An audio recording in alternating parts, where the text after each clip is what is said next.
episode 10 for the wire harness. Somewhat of a organized chaos, but we do muddle through it. We also touch on and cover the exhaust. And should all go well, we go for a start.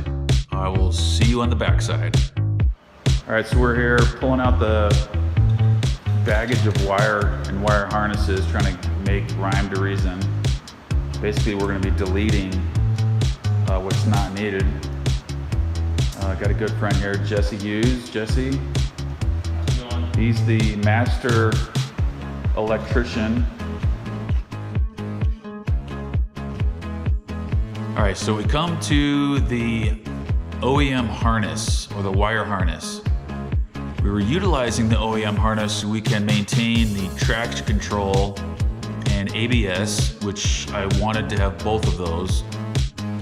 But looking at this project, the harness was probably the most difficult thing to handle here. So Jesse Hughes, huge kudos and shout out to Jesse. He is everything electrical. That's kind of his profession when he was serving in the military. I was relying heavily on Jesse. And you can see here in the videos, we're going to delete a lot of the OEM harness that we didn't need to use, like the stereo and sound system. Half that harness is just sound system, speakers, amplifiers, Bluetooth, whatnot. Then you got the airbags, which of course we're not using any airbags. All of that wire needs to come out. A lot of the sensors, power windows, power seats, etc., all that was being deleted. So by definition, when we say deleting the wires or deleting the harness, we're not just going in and cutting the wires out. That's not the case. We're actually identifying that exact wire, going to its connector and removing it from the connector. We follow the wire to the other end and remove it from that connector. So we follow this process. The software using the AllData to identify the systems that we're using and not using. It takes a little bit of time, it takes a lot of patience. But with those things in place, we were able to make some progress and move this forward.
And the cat or the catalytic converter piping, which was the OEM system.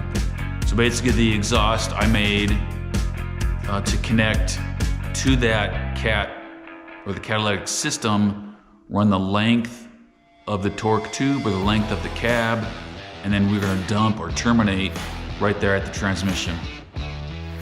So you can see here on the exhaust, there's a crossover pipe. The center here is the chambered mufflers or the muffler system, and then simply just terminate with the dumps.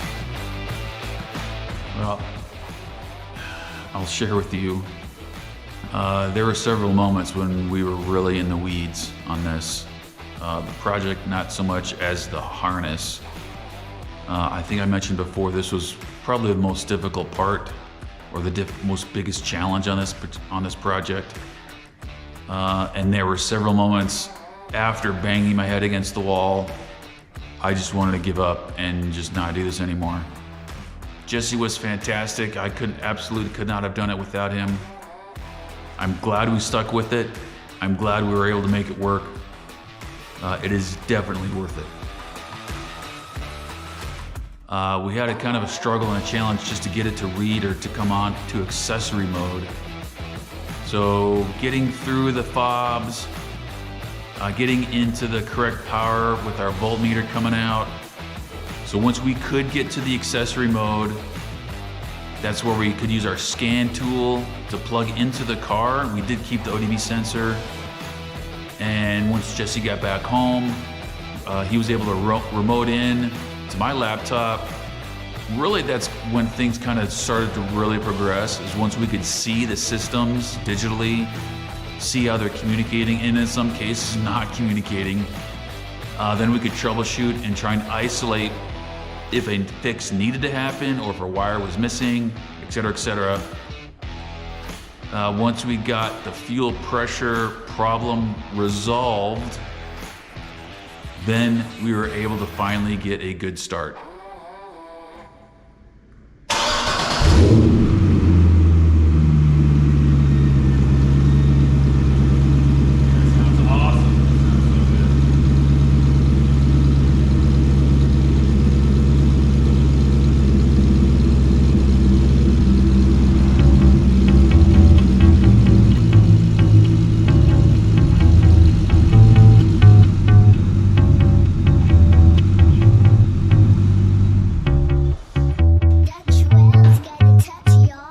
So this wiring process, kind of from beginning to end, though it wasn't every day consecutively, it was probably 8 to 9 weeks, possibly 10 weeks. Now part of that time we were chasing, which was about 3 weeks, chasing a fuel pressure problem. So we wrapped this video up in 8 minutes or whatever, and this timeline was nearly 3 months. Want to shout out and say thank you for all those that are subscribing, watching, and sharing all your comments. I hope you're enjoying the series. Stay tuned for the next episode. That will be 11, where we go for our first test drive. Here we go.